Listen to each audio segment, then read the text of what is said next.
허환구의 라디오 오늘. 여러분 안녕하십니까, 허환구입니다. 오늘 새벽 북한 발사체와 관련한 위급 재난 문자 논란과 관련해 오세훈 서울시장이 혼선을 빚어 송구하다고 사과하면서도 오발령은 아니었다고 밝혔습니다. 북한의 실패한 발사체 한 발에 식전 대바람부터 온 나라가 요동쳤죠. 서울시는 오늘 6시 32분 서울 지역의 경계 경보 발령, 국민 여러분께서는 대피할 준비를 하시고 어린이와 노약자가 우선 대피할 수 있도록 해주시기 바랍니다 라는 내용의 위급 재난 문자를 발송했습니다. 하지만 22분 후인 오전 7시 3분에는 행정안전부가 오발령이라며 서울시의 경계 경보 발령을 정정했습니다. 자, 이번 소동에서 드러난 문제점이 많죠. 위급 상황이라면서 9분이나 늦게 경계 경보를 발령한 점, 그리고 서울시와 행정안전부의 불통 등등 북한 덕분에 훈련 한번 잘했습니다. 5월 31일 수요일 라디오 오늘 광고 듣고 시작합니다.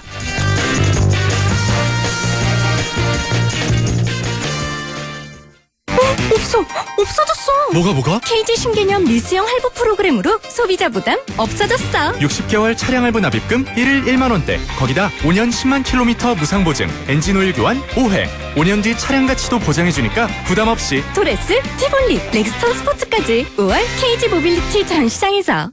5월 가정의 달을 맞아 관절 건강 호건음 프리미엄 골드가 사랑 가득 감사 세일을 준비했습니다. 세 박스를 구입하시면 한 박스를 더 드리는 특별한 기회. 사랑하는 부모님께 건강을 선물하세요. 1833-3399 건강기능식품입니다. 제조원 동진제약, 판매원 매일생활건강. 메르세데스 벤츠가 인증한 벤츠는 다릅니다. 198가지 품질 테스트, 24시간 긴급 출동 서비스, 1년 무상 AS까지. 이렇게까지 해야 메르세데스 벤츠 인증 중고차니까. 변함없는 클래스에 대한 믿음. 지금 전시장에서 만나보세요. 네, 라디오 오늘 수요일 순서 시작합니다. 1부 허승규의 청년생각, 안동 청년공감네트워크 허승규 대표와 함께하겠고요. 2부 이슈 오늘에서는 예천에서 열리는 아시아 U20 육상경기 선수권 대회가 나흘 앞으로 다가왔습니다. 잠시 후 예천군 김학동 군수를 연결해서 자세한 얘기 들어보겠습니다. 이어서 각종 설문조사 결과를 갖고 우리 사회 분석해보는 시간이죠. 배종찬의 리서치 오늘도 함께하겠습니다. 라디오 오늘 유튜브로도 다시 들으실 수 있습니다. 많은 애청 바랍니다.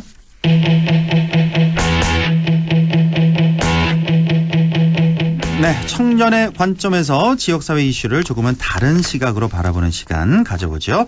허승규의 청년생각, 안동 청년공감네트워크 허승규 대표와 함께하겠습니다. 어서 오십시오. 네, 반갑습니다. 네, 지난주에는 안동시 2050 탄소 중립 선도도시 실천 추진단 출범 소식과 또 향후 과제를 살펴봤습니다. 자, 전 지구적인 기후 위기 시대 탄소 중립 선언이 구호에만 그쳐서는 안 된다. 실질적인 정책 변화 또 광범위한 시민 교육 캠페인이 필요하다라는 말씀 전해 주셨는데요. 특히나 마지막 부분에서 안동 서부처 어린이 학생회장의 그 편지 있었죠. 어른들에 대한 당부. 예, 이것도 기억에 많이 남습니다. 자, 오늘은 어떤 주제 준비하셨나요? 네, 오늘은 5월 31일인데요. 아나운서님 혹시 네. 5월 31일이 무슨 날인지 아십니까? 5월 31일. 달력 보니까 오늘 바다의 날이네요. 네. 달력에 딱 나와 있네요. 예. 아우, 또 마침 바다의 날이군요. 요즘 그렇지 않아도 후쿠시마 오염수 때문에 네. 말이 많은데. 예. 바다의 날 뭐 다들 생소하실 텐데 예. 오늘은 바다의 소중함을 새기는 날입니다. 네. 바다의 날을 맞아 바다의 쓰레기를 줄이기 위해 우리 지역 동네에서 할 수 있는 일들을 준비했습니다. 특히 우리 경북 북부 지역은 내륙이다 보니까 바다의 환경오염 문제 이런 것들이 생소하실 수가 있어요. 네. 그런데 바다를 오염시키거나 살리는 일은 바다 근처 사는 분들만의 책임이 아니지 않습니까? 네. 그래서 오늘은 동네에서 바다를 살리는 방법을 살펴보겠습니다. 네, 동네에서 우리 각 개인이 바다를 살리는 방법. 자, 알아보겠습니다. 지난주에 이어서 이번에도 역시 환경에 대한 문제, 환경을 지키는 주제를 준비하셨는데 자, 우리 삶의 소중한 터전인 바다. 뭐 바다 하면 또 환경 문제, 쓰레기 오염이 제일 먼저 생각나는 것 같아요. 바다 쓰레기. 그렇죠? 네, 상당히 심각하죠. 네, 참 심각한데요. 네. 특히 문제가 되는 게 이 플라스틱 쓰레기입니다. 네. 연간 1,200만 톤의 플라스틱이 바다로 유입되는데 이 대부분 이 플라스틱은 육지의 생활 쓰레기나 산업 폐기물에서 유입됩니다. 예. 그러니까 쓰레기통이나 매립지에서 제대로 처리되지 못한 플라스틱이 강이나 하수관으로 유입돼서 흘러가고요. 또 어업에서 유입된 플라스틱도 한 바다 플라스틱이 한 20%를 차지하고 네. 특히 우리가 입는 옷도 큰 원인입니다. 아, 그래요? 합성 섬유로 만든 옷을 세탁기에 돌릴 때 미세 플라스틱이 하수구로 흘러가는데요. 네. 세탁기 평균 용량으로 한번 돌릴 때마다 1mm도 되지 않는 미세 플라스틱 섬유가 약 70만 개 정도 배출된다고 합니다. 이들은 너무 작아서 하수 시스템에서 걸러지지 않은 채 강바닥에 쌓이거나 바다로 유입된다고 합니다. 그렇습니까? 우리가 뭐 생활 쓰레기, 산업 폐기물, 또 어업 활동에 나오는 미세 플라스틱 뭐 이런 건 대부분도 알고 계실 텐데 우리가 옷 세탁할 때 그러니까 세탁기 한 번 돌릴 때마다 약 70만 개의 미세 플라스틱 섬유가 발생한다. 이건 처음 듣는데요. 이렇게나 많은 줄은 몰랐습니다. 그렇다고 세탁을 안 할 수도 없고 어떡하죠? 그래서 다른 것들 줄여야겠죠. 네. 네, 최대한 좀 줄이는 방향으로 할 수밖에 없겠습니다. 그러니까 매년 1,200만 톤의 플라스틱 쓰레기가 바다로 유입된다.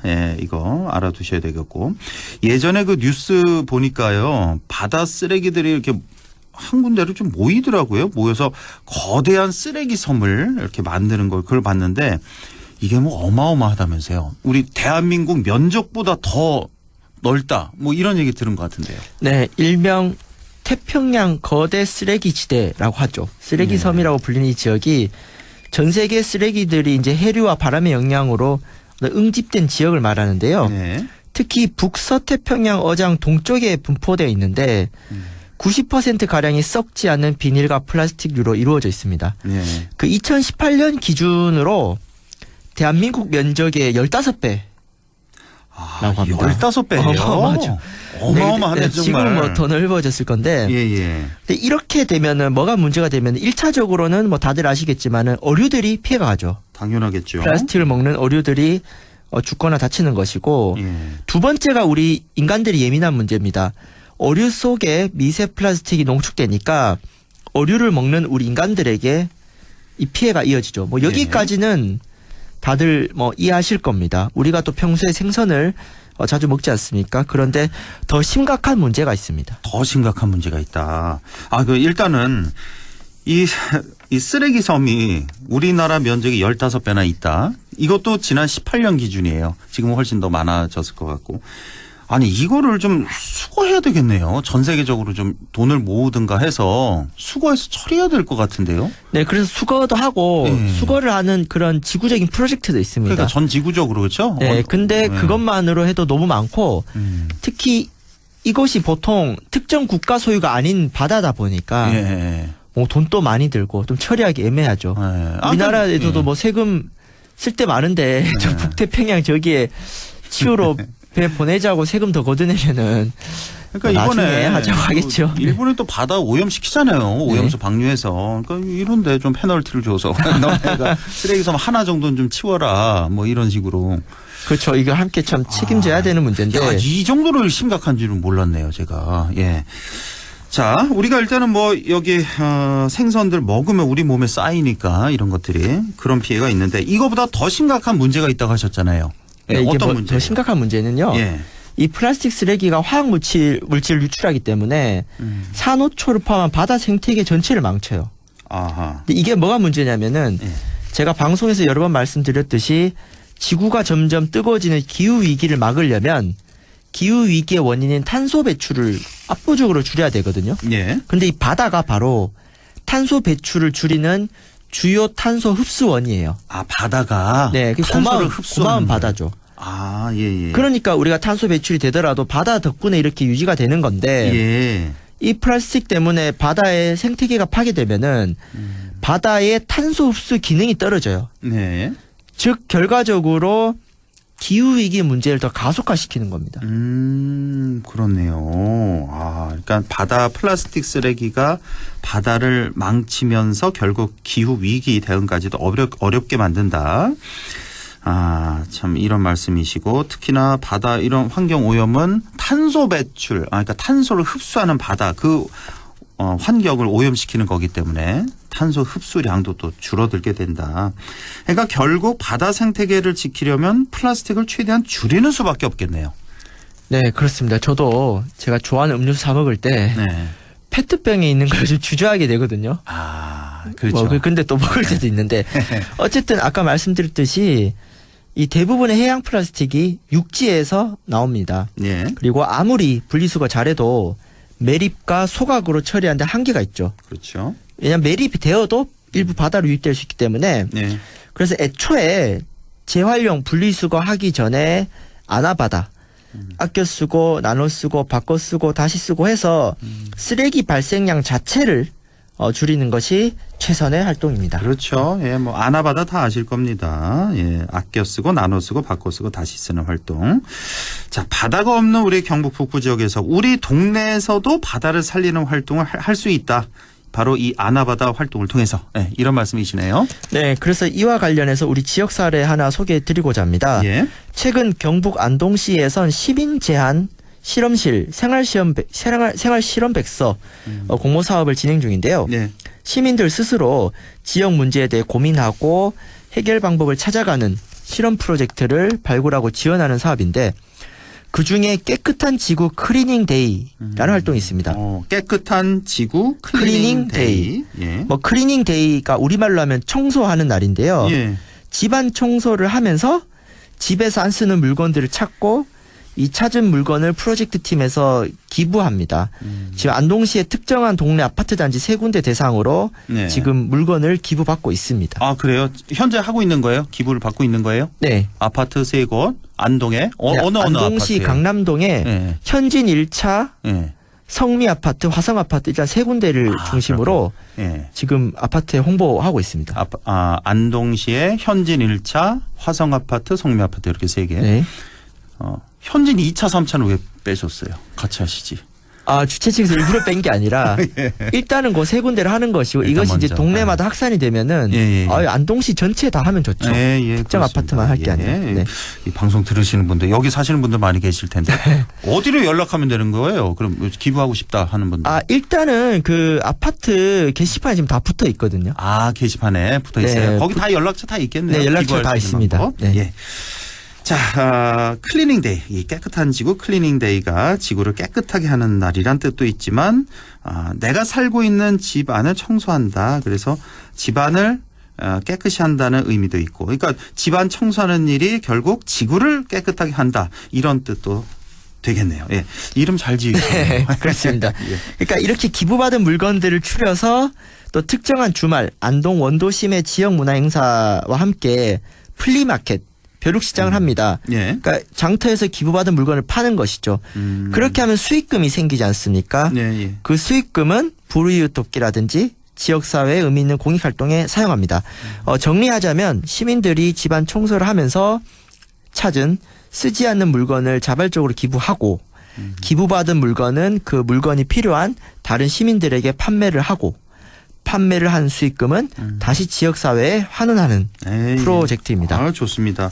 쓰지 않는 물건을 버리지 않고 기부를 해서 그렇게 해서 이제 쓰레기 줄일 수 있고 재사용이 되는 것이고 재사용 물품을 사는 시민들은 또 새로운 물건을 사는 게 아니고 기존에 있는 물건을 쓰니까 자원 순환이 또 되는 것이고 수익금을 또 좋은 곳에 쓰니까 지역사회에도 좋은 일이 되는 것이고 한 번에 뭐 3가지 4가지 좋은 일 동시에 하는 그런 프로젝트네요. 네, 여기에 더해 이런 활동을 통해서 환경에 대해 관심 있는 시민들끼리 네트워크, 커뮤니티, 공동체가 만들어지거든요. 그렇죠. 예. 그러니까 이게 일회성이 아니라 이분들이 이제 또 다른 활동으로 이어지는 게 있고요. 무엇보다 오늘 바다의 날이죠. 오늘의 주제인 바다를 또 살리는 활동이다. 그렇습니다. 한 번에 한 좋은 일을 5가지 하는 아주 좋은 활동이라고 봅니다. 크게 봐서는 결국 바다를 살리는 길이다. 자, 이번 행사 조금 더 구체적으로 뭐 언제 어디서 어떻게 하는지. 네, 다음 주죠. 6월 7일부터 8일.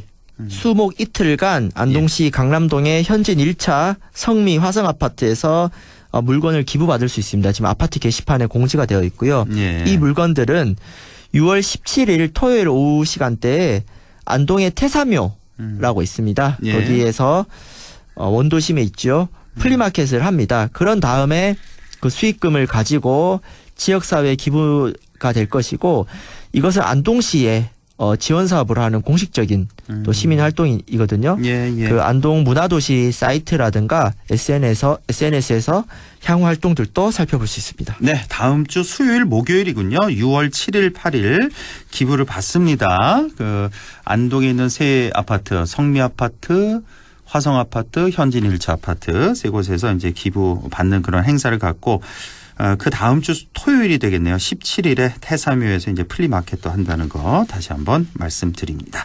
자, 오늘 이렇게 바다를 살리는 방법에 대해서 우리 환경에 대해서 다시 한번 얘기 나눠봤습니다. 자, 오늘 말씀 잘 들었습니다. 지금까지 안동 청년 공감 네트워크 허순교 대표와 함께했습니다. 고맙습니다. 네, 감사합니다. 네, 라디오 오늘 잠시 후 2부에서 뵙겠습니다.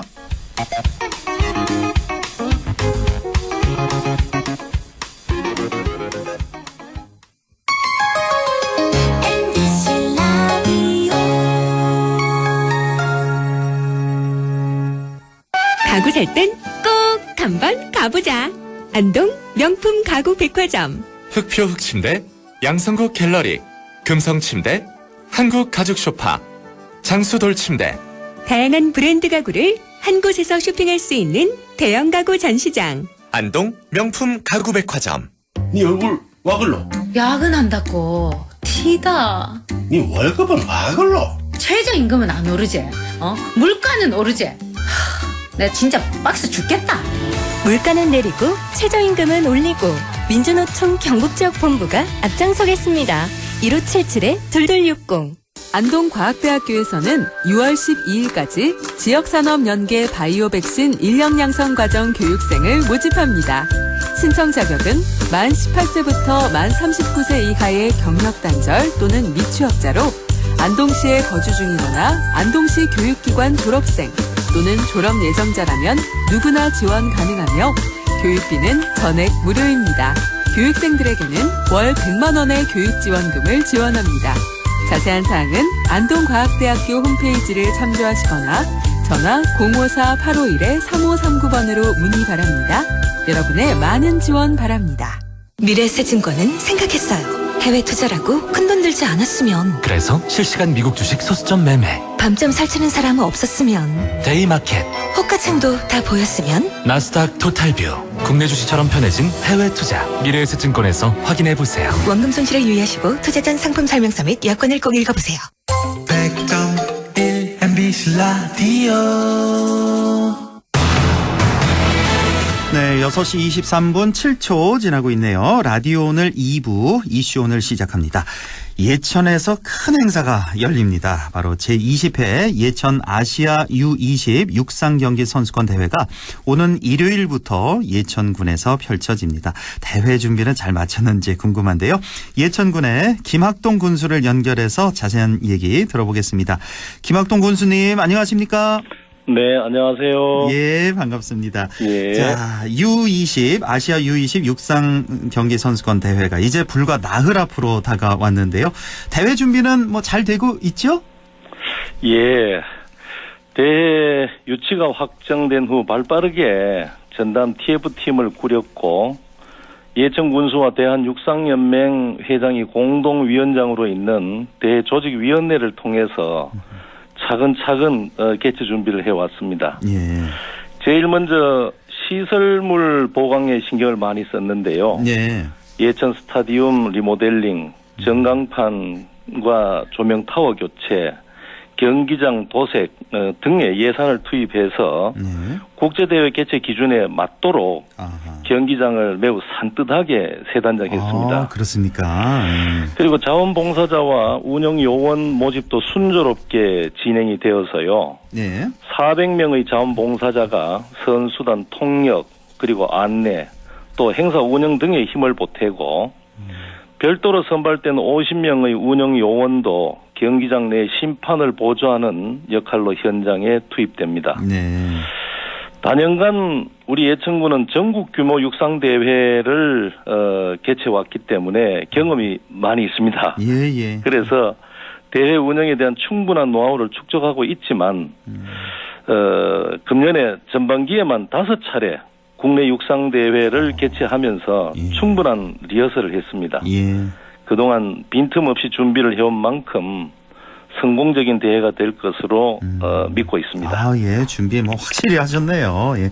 예. 자, 개막 전야인 6월 3일 밤, 그러니까 이번 주 토요일 밤입니다. 토요일 밤에는 예. 또 개막 축하 공연도 펼쳐진다고요? 예. 하루 전날인 6월 3일 저녁 6시 30분부터 우리 예천 스타디움에서 개막식 및 전야제라고 하죠. 예. 그런 게 펼쳐지는데 경기에 참여하는 선수 임원 그리고 관람객들과 우리 예천 군민들을 위해서 다양한 축하 공연이 준비되어 있습니다. 레이저 미디어 아트 쇼, 불꽃놀이 그리고 아이돌 그룹인 첫사랑의 공연에 이어서 걸그룹 시스타 보컬 출신의 효린이 피날레 무대를 장식할 것 같습니다. 개막식 축하 공연은 물론이고요. 주요 경기는 대회 기간 중에 누구나 무료로 관람하실 수 있습이 많이 오셔서 아시아 육상의 축제를 함께 즐겨보시기 바랍니다. 육상이요? 저도 가끔이 아니라 자주입니다. 유튜브를 통해서 이렇게 짤방이라고 하죠. 이걸 보는데 이거 보면 볼수록 재밌더라고요. 육상이 굉장히 박진감 넘치고 기록 경기다 보니까 상당히 재밌던데. 자, 이 아시아 U20 육상 선수권 대회 유치가 바로 3년 전이었죠. 3년 전에 그때 유치할 때부터 화제가 많이 된 게, 그러니까 예천하면 인구 한 5만여 명 정도 이런 중소도시에서 개최가 돼서 이게 상당히 이례적이다. 군 단위에서 이렇게 국제 대회 치르는 거 이거 처음 아닌가 이런 생각이 좀 드는데, 이번 대회 개최 소감하고 각오가 어떠신지요? 예, 맞습니다. 우리 예천군은 군 단위의 작은 도시입니다만은 스포츠 분야에서는 어느 도시에도 뒤지지 않은 잠재력과 가능성을 가지고 있습니다. 육상에 관해서는 이미 10년 전부터 동절기, 하절기에 최적의 훈련 장소인 육상 전용 실내 훈련 도움구장을 비롯해서 최신식 훈련 장비와 시설을 갖추고 있어서 육상인들에게 좋은 평가를 받고 있습니다. 거기에다가 대한육상연맹과 유기적인 협조와 적극적인 스포츠 마케팅을 통해서 육상 메카의 입지를 쌓아왔습니다. 이러한 노력이 모여서 우리 예천군이 우리나라 최초로 아시아 U20 육상 경기대회를 개최하는 큰 결실을 보게 되었는데요. 매우 뜻깊고 기쁘게 생각합니다. 성공적인 대회 개최를 통해서 우리 예천군의 도시 브랜드를 아시아 전역에 알리고 이제는 국내를 넘어서 아시아 육상의 중심 도시로 부상하는 계기로 삼을 계획입니다. 육상 메카의 입지. 그러니까 이번 대회를 개최하면서 더욱더 그 입지를 확실하게 다질 수 있을 것 같고, 예천하면 사실 양궁 생각났잖아요. 근데 이제 예천하면 육상도 생각 많이 나더라고요. 그렇죠. 자, 잘 모르시는 분들을 위해서 아시아 U20 육상 선수권 대회, 이게 어떤 대회고 어느 정도 규모의 대회인지, 또 주목해볼 만한 종목, 선수는 누군지 소개를 좀 더 해주신다면요. 아시아 U20 육상 경기 선수권 대회는 아시아 육상 연맹이 아시아 육상의 미래를 짊어질 20세 이하 선수들을 발굴하기 위해 창설한 대회입니다. 1986년에 제1회 대회가 인도네시아 자카르타에서 열렸고요. 이후에 2년마다 개최되고 있는데요. 오는 6월 4일부터 7일까지 나흘 동안 예천 스타디움에서 제20회 무대가 펼쳐지게 됩니다. 아시아 26개국에서 선수단 624명, 국내외 심판 및 운영 요원 390명, 총 1,514명이 참가하는 규모로 총 45개 종목에 걸쳐서 뭐 선수들이 갈고 닦은 기량을 겨루게 됩니다. 예. 지난 2011년 대구 세계 육상 선수권 대회 이후에 모처럼 국내에서 개최되는 국제 육상 대회인 만큼 여러 종목에서 유망주가 탄생해서 한국 육상의 미래를 밝혀줬으면 하는 바람이 있습니다. 그러니까 12년 만에 국제대회가 우리나라에서 열리는 거군요. 가장 주목할 만한 선수는 지난해 18세 미만 아시아 청소년 선수권 대회에서 남자 높이뛰기에서 2m 21을 뛰어넘으면서 신기록으로 우승한 최진우 선수를 꼽을 수 있겠습니다. 최진우 선수. 예, 아마도 우상혁 선수의 그 후계자가 될 것 같고요. 예. 그리고 또 같은 대회에서 여자 해머 던지기에서 우리나라 최초로 금메달을 따낸 김태희 선수도 기대할 만하고요. 예. 이 외에도 올해 우즈베키스탄에서 열린 18세 미만 아시아 청소년 선수권 대회 남자 원반 던지기 금메달을 딴 최재노 선수, 그리고 포환 던지기에 우승을 한 박시훈 선수도 관심 있게 지켜볼 만한 선수입니다. 그리고 해외에서 온 선수로는 지난해 세계 U20 육상 선수권 대회에서 10초 12의 기록으로 남자 100m 4위에 오른 태국의 프리폴 분손 선수가 아시아 육상의 아마 차세대 스프린터로 이목을 끌고 있습니다. 그렇군요. 예. 뭐 우리나라 선수들 쭉 눈여겨볼 선수 말씀을 해주셨는데 다 필드 종목이네요. 보니까 뭐 높이뛰기부터 해서 뭐 해머 던지기, 원반 던지기 등등 해서 트랙 종목에는 좀 금메달 가능한 선수가 없나 보네요. 좀 아쉽긴 하지만. 그렇죠. 지켜보겠습니다. 네, 좀 나왔으면 좋겠습니다. 트랙에서도 좀 나왔으면 좋겠고. 자, 예천 아시아 U20 육상 선수권 대회 개최는 예천군을 또 세계로 알리는 데 큰 역할을 하게 될 것 같은데요. 기대 효과 어떻게 전망하고 계신지요? 예, 한 도시가 국제 스포츠 이벤트를 유치하고자 하는 뭐 여러 가지 이유가 있을 텐데요. 그 첫 번째 이유는 단기간에 도시 브랜드 가치를 상승시켜주는 효과가 있습니다. 예를 들면은 영국 런던 교외에 있는 조그마한 도시죠. 윈블던입니다. 모두 알다시피 테니스로 국제적인 지명도를 갖고 있거든요. 그리고 또 1990년대 동계올림픽을 유치했던 프랑스의 알베르빌, 노르웨이의 릴레 함메르, 뭐 이런 도시들은 인구 2만 명이 조금 넘는 소도시에 불과하지만 이렇게 작아요? 예, 동계올림픽 개최를 통해서 단숨에 세계적인 인지도를 얻었습니다. 이렇게 국제 스포츠 이벤트의 가장 큰 자산은 도시의 무형 가치를 높인다는 점인데 우리 예천군도 그런 효과를 기대하고 있습니다. 그다음에 두 번째 이유로는 경제적 파급 효과를 들 수 있는데요. 대회 개최를 위해 국제적 수준으로 업그레이드된 육상의 인프라, 그다음에 국제 대회를 개최한 육상 도시에 대한 신뢰, 뭐 이런 것들이 지속적인 부가가치를 창출할 것으로 예상됩니다. 그래서 그 결과 아마도 더 많은 대회를 유치하고 또 더 많은 전지훈련의 발걸음이 이어지면서 우리 예천 지역 경제 활성화에도 크게 도움이 될 것으로 전망하고 있습니다. 뭐 이외에도 많이 있겠지만 크게 봐서 도시 브랜드 가치 상승과 경제적 파급 효과 이렇게 말씀을 해주셨고, 자, 예천군에서 이번에 이 육상 선수권 대회뿐만 아니라 다른 스포츠 마케팅에도 많은 공을 들이고 계시잖아요. 특히 양궁 쪽도 신경 많이 쓰시잖아요. 뭐 전 종목을 다 잘할 수는 없고요. 선택과 집중인데 우리 예천은 육상뿐만 아니라 김진호, 윤옥희, 또 김재덕 선수를 배출한 세계적인 양궁의 도시이기도 합니다. 지난해 12월 튀르키예 벨렉에서 진행된 세계 양궁 연맹 집행위원회에서 만장일치로 내년이죠. 24년 양궁 월드컵 대회 유치에도 저희가 성공을 했습니다. 그렇습니까? 예천에서 내년에 양궁 월드컵 대회가 열리는군요.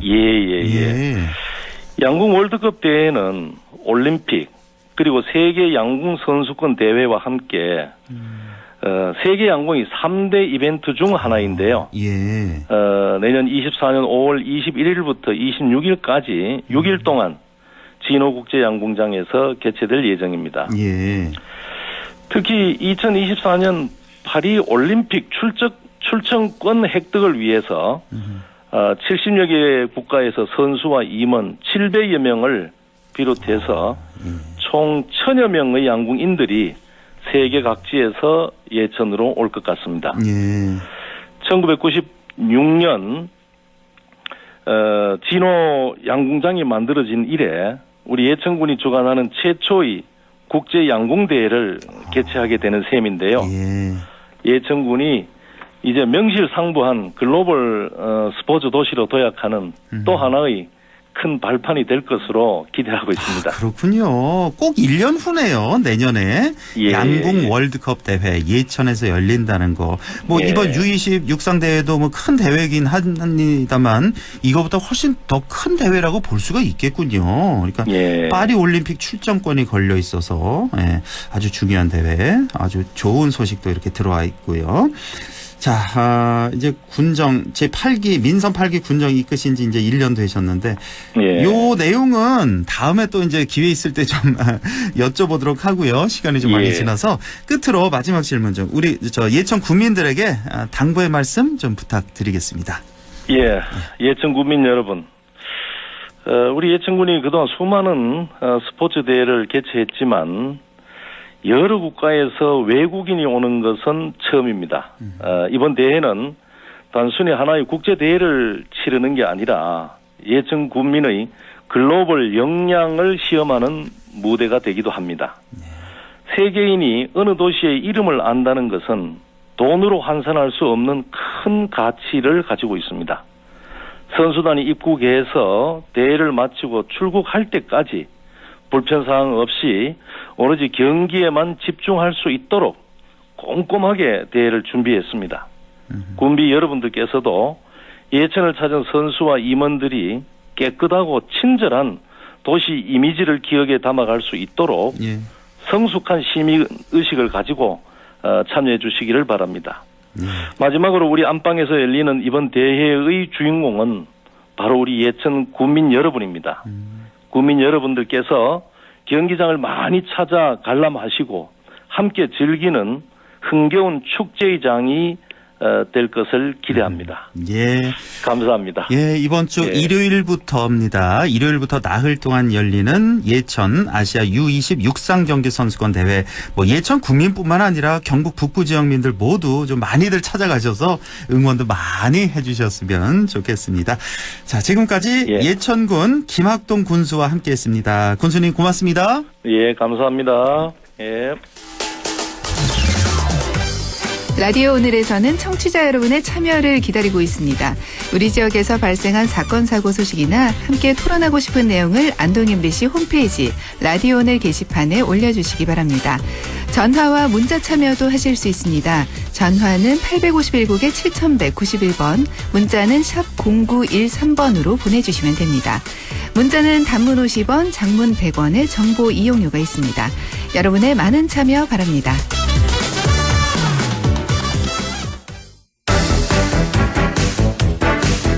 네, 리서치 오늘 인사이트 K 배종찬 연구소장 연결되어 있습니다. 안녕하십니까? 안녕하십니까? 배종찬입니다. 반갑습니다. 오늘도 여론조사 결과 그리고 또 시사 이슈도 함께 다뤄보겠습니다. 먼저 대통령 지지율 계속해서 상승세로 나오고 있는데요. 어떻게 나왔습니까? 이번 주는? 그렇습니다. 윤석열 대통령은 지지율 대체적으로 이제 상승세로 나타나고 있는데요. 두 조사를 먼저 소개해드리겠습니다. 오늘 소개해드리는 모든 조사는 중앙선거여론조사 심의위원회 홈페이지에서 확인 가능합니다. 먼저 더 최근 조사 결과인데요. RN서치가 CBS 노컷뉴스의 의뢰를 받아서 지난 24일부터 26일까지 실시한 조사입니다. 윤석열 대통령 국정수행 긍정평가 44.7%, 직전 조사보다 더 올라갔고요. 44.7%. 부정평가는 53.2%로 나타났습니다. 우리가 기준으로 삼아서 이제 자주 소개를 해드린 조사 결과인데 리얼미터가 미디어 트리뷴의 의뢰로 지난 22일부터 26일까지 실시한 조사입니다. 대통령 긍정평가 40%, 부정평가는 47%로 나타났습니다. 두 조사 결과가 조금 다르긴 합니다. 하지만 두 조사 결과의 공통점은 직전 조사보다는 윤석열 대통령의 지지율이 올라간 결과로 나타났습니다. 그러네요. 예, 뭐 두 조사 이렇게 비교해서 말씀을 해주셨는데 대체로 뭐 조사 기관마다 좀 다르긴 합니다만 대체로 한 40% 이제 좀 넘긴 그런 수치가 계속해서 나오는 것 같습니다. 예. 이 상승 배경 어떻게 뭐 분석해 볼 수 있을까요? 글쎄 이제 제가 이제 우리 또 안동 MBC 애청자분들이 어떻게 하면 조금 더 이해를 잘하실 수 있을까? 분명히 또 허한고 앵커로부터 야단 맞을 것 같은데 저는 외코무다. 또 나왔습니다. 외코 무다. 무. 네. 마마무가 아니라 외코무인 이유는 외교는 여러분들이 외자는 외교 생각하실 수 있을 겁니다. 상당히 주목도가 높기 때문에 중도층이나 또 지지하는 정당이 없다는 무당층들이 좀 더 흡수될 수 있었던 이유가 되겠고요. 코는 반사이익입니다. 김남국 의원의 반사이익 논란이 워낙 크다 보니까 MZ세대가 대체적으로 윤석열 대통령 지지로 조금 더 들어왔다. 이 반사이익, 코인 마지막으로는 이제 문대. 이걸 자들 예측을 못 하시더라고요. 모르겠어요. 완전히 그런 건 아닌데 좀 아직까지는 후쿠시마나 이런 이 이슈들이 상당히 또 본격화되면은 부각될 가능성도 있는데 대체적으로 최근 한 2주여 동안은 2, 3주 동안은 대통령의 그렇게 좀 치명적인 논란은 없었다. 무논란. 그래서 마마무가 아니라 외코무다. 예, 외교, 코인, 무논란. 예. 네. 이렇게 또 분석을 해주셨고 최근에 왜 윤석열 대통령하고 김건희 여사 그 동물농장 출연했잖아요. 그렇습니다. 이거 어떻게 보셨고 이거 뭐 효과가 좀 있을까요? 지지율에? 저는 이제 대통령도 국민들에게 더 다가가는 뭐 전략적 시도라고 볼 수가 있겠죠. 그러니까 이걸 뭐 아주 우연히 촬영이 됐다. 그렇게 보기는 힘들지 않겠습니까? 일정을 짜야 되고 또 관저까지 대통령의 서울 한남동 관저까지 촬영이 된 것이기 때문에 우선적으로는 또 긍정적으로 볼 부분도 있습니다. 이 반려동물 인구가 워낙 많았기 때문에 윤석열 대통령과 김건희 여사 사이에는 뭐 자녀가 없죠. 그래서 이제 이 반려동물을 마치 이제 자식처럼 키운다. 또 뭐 유산의 아픔도 윤석열 대통령과 김건희 여사가 겪었다. 이런 부분들은 상당히 공감대를 크게 형성할 수 있는 부분으로 보입니다. 그런 부분들은 근데 이 내용이 생각 이상으로 많은 또 논란이 되고 있어요. 그런 이유가 이제 댓글창에 들어가 보면 상당히 이제 비판의 글도 있고 물론 이제 대통령에 응원하고 또 김건희 여사를 격려하는 내용도 있습니다만 이게 왜 그러냐면은 뭔가 좀 홍보 성격이 너무 강한 거 아니냐. 그런 거에 비하면 반려동물과 관련된 정책이 구체적으로 뭐 나온 건 아니지 않느냐. 대체적으로 이것이 이전에 이재명 대표도 정치인 시절에 또 지금도 뭐 정치인이지만 정치인으로서 이제 방송에 나왔던 그런 경우도 있었기 때문에 그런 뭐 사례들과 이제 비슷하게 비교되면서 좀 홍보적인 성격은 강한데 뭔가 구체적으로 최근에 민생과 관련된 노동 문제와 관련된 이런 부분들은 윤석열 대통령이 잘 또 현장을 챙기고 있느냐 이런 부분에 이제 비교하는 것들이 나오는데 그래도 또 대통령이 미국의 경우에도 전대미문의 사선을 4번이나 대통령 자리에 올랐던 루스벨트 같은 경우에도 그 반려견, 애견에 대해서 상당히 또 조명을 받으면서 국민들에게 다가갈 수 있는 기회도 됐거든요. 긍정적으로 볼 부분도 분명히 있고 또 관련해서 이제 정치적인 또 논란이 되는 지점도 함께 또 있는 것으로 보입니다. 네. 자, 정당 지지율도 좀 간략히 보고 갈까요? 네, 그렇습니다. 방금 전에 소개해드렸던 RN서치 조사의 이제 정당 지지율인데요. 정당 지지율은 상당히 팽팽합니다. 이 정당 지지율은 국민의힘 41.6%로 나타났고요. 직전 조사보다는 국민의힘도 올라갔습니다. 41.6. 더불어민주당이 43.3으로 나타났습니다. 더불어민주당도 최근에 악재가 많이 있기 때문에 이재명 대표와 관련된 부담도 있죠. 또 송영길 전 대표와 관련해서 윤관석, 이승만 두 무소속 의원이 또 체포 동의안이 국회에 보고된 것도 부담이겠죠. 또 최근에 이제 김남국 의원과 관련된 부분도 부담이 되는데 그렇습니다. 그럼에도 불구하고 민주당도 1.1%포인트 직전 조사보다는 올라간 결과인데 그만큼 위기감에 따른 두 정당 모두 결집한 결과로 나타났습니다. 그러네요. 그러니까 대통령 지지율보다 국민의힘 지지율이 이렇게 잘 같이 따라 올라가지 않는 그런 현상으로 볼 수가 있겠네요. 민주당이 의외로 그렇습니다. 또 지지율이 높고요. 생각보다. 네네. 악재가 많은데. 물론 이제 이 RN수치 조사와 다른 수치도 있습니다. 조금 차이 나는 수치도 있는데 대체적으로 더불어민주당의 지지율과 윤석열 대통령의 긍정 지지율이 이제 경쟁하는 구도. 그렇기 때문에 이제 더불어민주당에서 빠진 지지율이 윤석열 대통령 쪽으로 옮겨가서 반사이익을 얻었다 이런 말씀을 드렸는데 오히려 국민의힘은 더불어민주당의 악재에 따른 반사이익을 못 가져가고 있다. 그렇다면. 그렇죠. 그 이유는 뭘까? 그러니까 국민의힘 내부에서 반사이익을 가져갈 만한 또는 자체적으로 주도적으로 발광체 성격을 가지고서 지지율을 견인할 수 있는 뭔가가 있었는데 특별히 딱히 국민의힘에서는 뭔가 존재감이 있는 반응이 행보가 나오지 않는다. 이것도 김기현 대표 출범하고 나서 너무 조용한 것 같아요. 그렇습니다. 그래서 최근 김재원 태영호 최고위원 그 논란 이후에는 너무 조용한데요, 국민의힘. 최고위원 리스크도 있죠. 그러니까 윤석열 대통령은 반려동물과 관련돼서 김건희 여사와 함께 TV 출연도 있었고 또 외교도 있었고 어쨌거나 저쨌거나 지지층 또는 중간지대에 있는 유권자층이 관심을 기울이고 관심을 가지고 또 지지할 수 있는 그런 촉발 요인이 있거든요. 그런 이제 유인할 수 있는 지지층을 유인할 수 있는 그런 계기가 만들어지는 것.